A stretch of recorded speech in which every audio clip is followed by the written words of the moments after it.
وقال ربكم ادعوني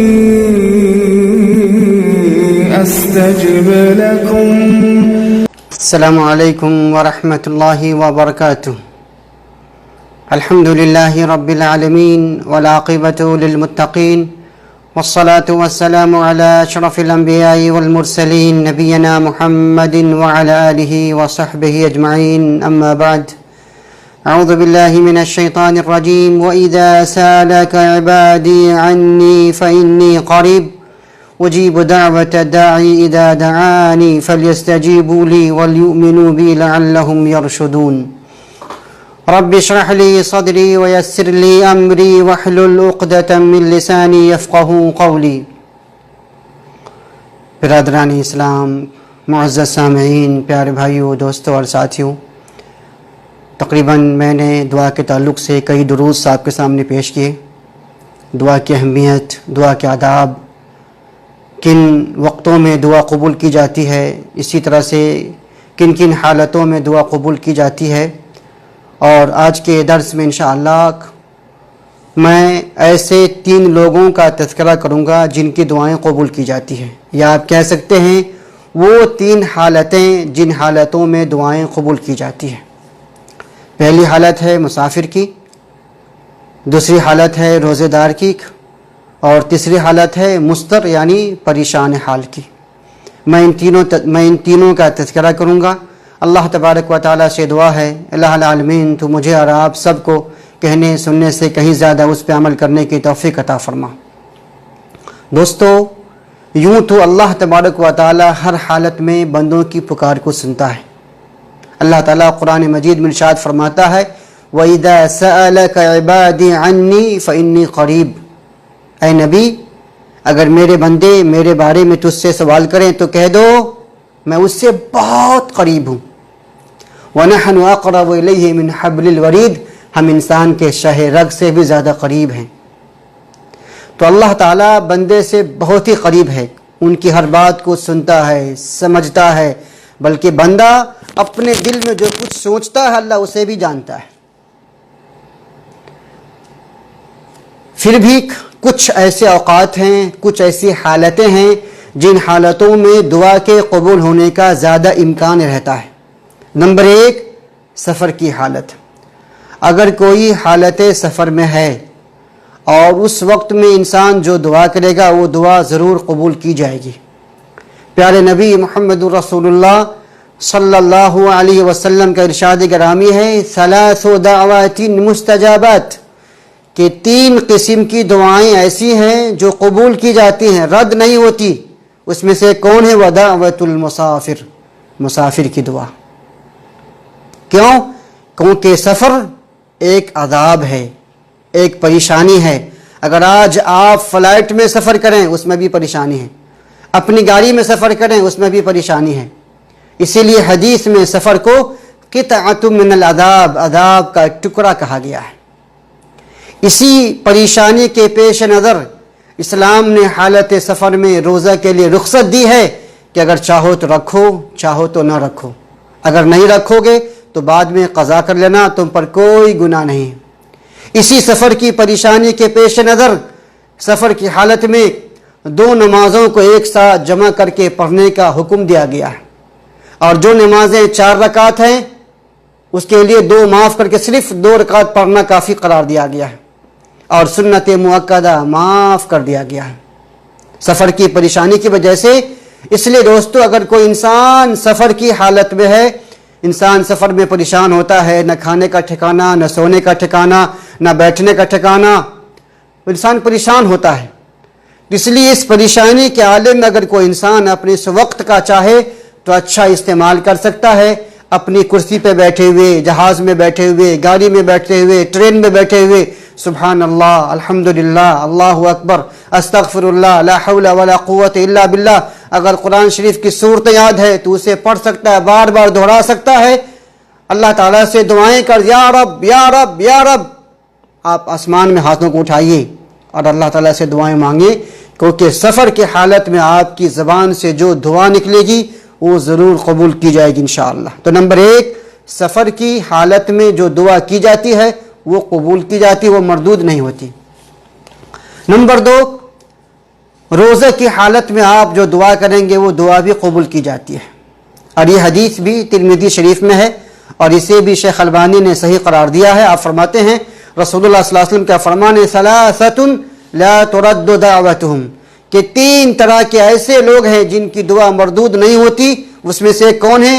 الصائم حتی یفطر، ایسا روزہ دار انسان جس نے روزہ رکھا یہاں تک کہ افطار نہ کر لے۔ تو دوستو، میرے پیارے بھائیوں اور بہنوں، صبح صادق سے لے کر جس وقت سے آپ نے سحری کھایا اور روزہ رکھا، غروب آفتاب تک، جب تک سورج ڈوب نہ جائے آپ روزے کی حالت میں ہیں، آپ اس 8-10 گھنٹے میں جو دعا بھی کریں گے آپ کی دعا قبول کی جائے گی۔ اس لیے روزہ دار کو چاہیے کہ اپنے اوقات کو صرف سونے میں ضائع نہ کرے، گھومنے میں ضائع نہ کرے، شاپنگ میں برباد نہ کرے، بلکہ روزی روٹی کمانے کے بعد، گھر کی ضروریات کو پوری کرنے کے بعد اپنا ایک وقت خاص کر لے کہ ہم اس وقت میں قرآن مجید کی تلاوت کرنا ہے، ذکر و اذکار کرنا ہے، تسبیح و تحلیل کرنا ہے، اللہ تبارک و تعالیٰ سے کچھ مانگنا ہے، اور اپنی زبان کو اللہ کے ذکر سے تر رکھنا ہے، کیونکہ روزہ صرف بھوک اور پیاس کا نام نہیں ہے، کیونکہ روزے کا مقصد ہے کہ جس طرح سے انسان بھوک اور پیاس سے بچتا ہے، اسی طرح سے اپنی آنکھوں کو، اپنی زبان کو، اپنے کان کو، اپنے ہاتھ کو حرام کاموں سے بچانا ہے۔ یہ روزے کا مقصد ہے اور یہ روزے کا نام ہے۔ لہذا روزے دار کی دعا بھی مردود نہیں ہوتی، قبول کی جاتی ہے۔ اگر بالخصوص ایسا آدمی جو مسافر بھی ہے، روزہ بھی ہے، رمضان کا مہینہ بھی ہے، اگر اس حالت میں دعا کرے گا تو سونے پہ سہاگا ہے۔ مسافر کا بھی ہے، روزے دار بھی ہے، رمضان کا مہینہ بھی ہے، پریشانی کا عالم بھی ہے، اگر وہ اپنے ہاتھوں کو بلند کرے گا، یا رب تو ہماری پریشانیوں کو دور فرما دے، ہماری مصیبتوں کو دور فرما دے، ہمارے گناہوں کو معاف فرما دے، ہمارے ماں باپ کو معاف فرما دے، جب بندہ اس طرح سے دعا کرے گا تو اللہ تبارک و تعالیٰ ان کی دعاؤں کو سنے گا۔ وَنَحْنُ أَقْرَبُ إِلَيْهِ مِنْ حَبْلِ الْوَرِيدِ، اللہ تعالیٰ بندے کے شہ رگ سے زیادہ قریب۔ اللہ فرماتا ہے وَقَالَ رَبُّكُمْ اُدْعُونِي أَسْتَجِبْ لَكُمْ، مجھے پکارو میں تیری پکار کو سنتا ہوں۔ لہذا انسان کو چاہیے کہ روزے کی حالت میں بکثرت اللہ تبارک و تعالیٰ سے دعا کرے، ذکر و اذکار کرے، تسبیح و تحلیل کرے، قرآن مجید کی تلاوت کرے اور اپنے وقت کو ضائع نہ کرے۔ نمبر 3، پریشان حال کی دعوت۔ ایسا آدمی جو پریشانی کے عالم میں ہے، جس کے سامنے موت نظر آتی ہے، زندگی کے سارے دروازے بند ہو چکے ہیں، پریشان ہی پریشان ہے، ہر کوئی اسے تنگ کر رہا ہے، دنیا کی سرزمین اس کے لیے تنگ ہو گئی ہے، بالکل مضطر ہے۔ جیسے سمجھو ایک انسان سمندر میں ڈوب رہا ہے، یا ایک انسان تالاب میں ڈوب رہا ہے، ایک انسان بالکل ایک گھر کے اندر میں ہے اور کافروں نے اسے گھیر لیا ہے، یہ مضطر ہے۔ ایک انسان سفر کی حالت میں ہے، کھانا پینا روپیہ پیسہ سب کچھ ختم ہو گیا ہے، پریشانی کا عالم ہے۔ اس پریشانی کے عالم میں آپ جو بھی دعا کریں گے آپ کی دعا ضرور قبول ہوگی انشاءاللہ۔ اللہ تعالیٰ قرآن مجید میں ارشاد فرماتا ہے اَمَّن يُجِيبُ الْمُضْطَرَّ إِذَا دَعَاهُ وَيَكْشِفُ السُّوءَ، کون ہے وہ ذات جو پریشان حال کی دعا کو سنتا ہے اور بیماری کو دور کرتا ہے۔ آپ بیمار ہیں، سالوں سال سے علاج کرتے کرتے تھک گئے، شفا نہیں مل رہی آپ کو، کون ہے وہ ذات جو آپ کو شفا دے گا؟ اللہ تبارک و تعالیٰ کی ذات ہے۔ تو جب انسان پریشانی کے عالم میں ہوتا ہے اور پریشانی کے عالم میں اللہ تبارک و تعالیٰ سے دعا کرتا ہے تو اللہ تعالیٰ ان کی دعاؤں کو سنتا ہے اور اس کی پریشانیوں کو دور کر دیتا ہے۔ میں کچھ مثالیں دینا چاہتا ہوں۔ نمبر 1، اصحاب غار کا واقعہ۔ 3 لوگوں کا جو بہت ہی مشہور واقعہ ہے۔ 3 لوگ گھر سے نکلے تھے، بارش ہونے لگی، ایک غار میں چھپ جاتے ہیں اور اوپر سے ایک پہاڑ کا ٹکڑا گر کر کے راستہ بند ہو جاتا ہے۔ تینوں اندر میں چھپے ہوئے ہیں، دروازہ بند ہو گیا، وہ بھی گاؤں سے دور ہیں، ان کی آواز کوئی نہیں سن سکتا۔ تینوں کو موت اپنے سامنے دکھائی دے رہی تھی۔ اس عالم میں تینوں نے اپنے اپنے نیک اعمال کا وسیلہ لیا، اپنے نیک اعمال۔ ایک شخص نے اپنے ماں باپ کا وسیلہ دیا، ایک شخص نے اپنے جو ہے چچا کی بیٹی سے پیار تھا اس کا وسیلہ دیا، ایک شخص نے مزدور کا وسیلہ دیا۔ ان تینوں لوگوں نے اپنے اپنے نیک اعمال کا وسیلہ دیا اور اللہ تعالیٰ نے ان غار کے منہ کو اٹھا دیا، پتھر وہاں سے سڑک گیا اور وہ لوگ وہاں سے باہر نکل آئے۔ تو یہ پریشانی کا عالم ہے یہ مضطر کی کیفیت ہے. اس وقت میں کون دعا سنتا ہے؟ اللہ تبارک و تعالیٰ دعا سنتا ہے. بدر کا میدان غور کیجئے، بدر کا میدان جہاں پہ نبی صلی اللہ علیہ وسلم صرف 313 صحابہ کرام کے ساتھ ہیں، کافر 1000 سے اوپر ہے، لشکر سے مسلح ہے. اس وقت نبی نے کیا دعا کی؟ اے اللہ تعالیٰ اگر یہ مٹھی بھر جماعت آج ہلاک و برباد ہو گئی تو اس زمین پہ تیرا نام لینے والا کوئی باقی نہیں بچے گا. آپ روتے رہے بہت دیر تک سجدے میں سر گرائے رہے، آپ کے جسم سے چادر بھی نیچے گر گئی. یہ مضطر کی کیفیت ہے. یونس علیہ السلام مچھلی کے پیٹ میں ہیں، باہر نکلنے کا کوئی راستہ نہیں. ایک تو رات کی تاریکی ہے، سمندر کی تاریکی ہے، مچھلی کے پیٹ کی تاریکی ہے. اس مصیبت کے موقع میں انہوں نے دعا کیا کیونکہ وہ مضطر ہیں، پریشانی کا عالم ہے. لا الہ الا انت سبحانک انی کنت من الظالمین. دوستو یہ اس طرح کے بہت ساری دلیلیں موجود ہیں، بہت ساری مثالیں موجود ہیں جس سے آپ سمجھ سکتے ہیں کہ جب انسان پریشانی کے عالم میں ہو اس وقت میں آپ اللہ تبارک و تعالیٰ کو دل سے یاد کریں، اخلاص سے یاد کریں.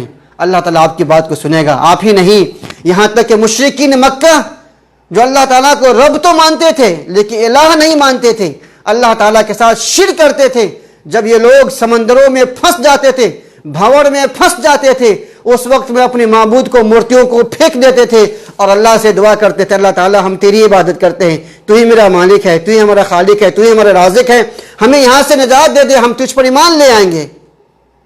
تو مشرکین مکہ بھی پریشانی کے عالم میں اللہ تبارک و تعالیٰ ہی کو یاد کرتے تھے. اس سے سمجھ میں آتا ہے کہ 3 حالات ایسی ہیں، سفر کی حالت، روزے کی حالت اور پریشانی کی حالت. اگر آپ ان حالتوں میں سچے دل سے، اخلاص کے ساتھ، نیت کے ساتھ، ثواب کی نیت سے اور رسول اللہ صلی اللہ علیہ وسلم کی سنت کی اتباع کے ساتھ اگر آپ دعا کریں گے تو آپ کی دعا ضرور قبول کی جائے گی. اللہ تبارک و تعالیٰ سے دعا ہے، اللہ العالمین تو مجھے اور آپ سب کو کہنے سننے سے کہیں زیادہ اس پہ عمل کرنے کی توفیق عطا فرما.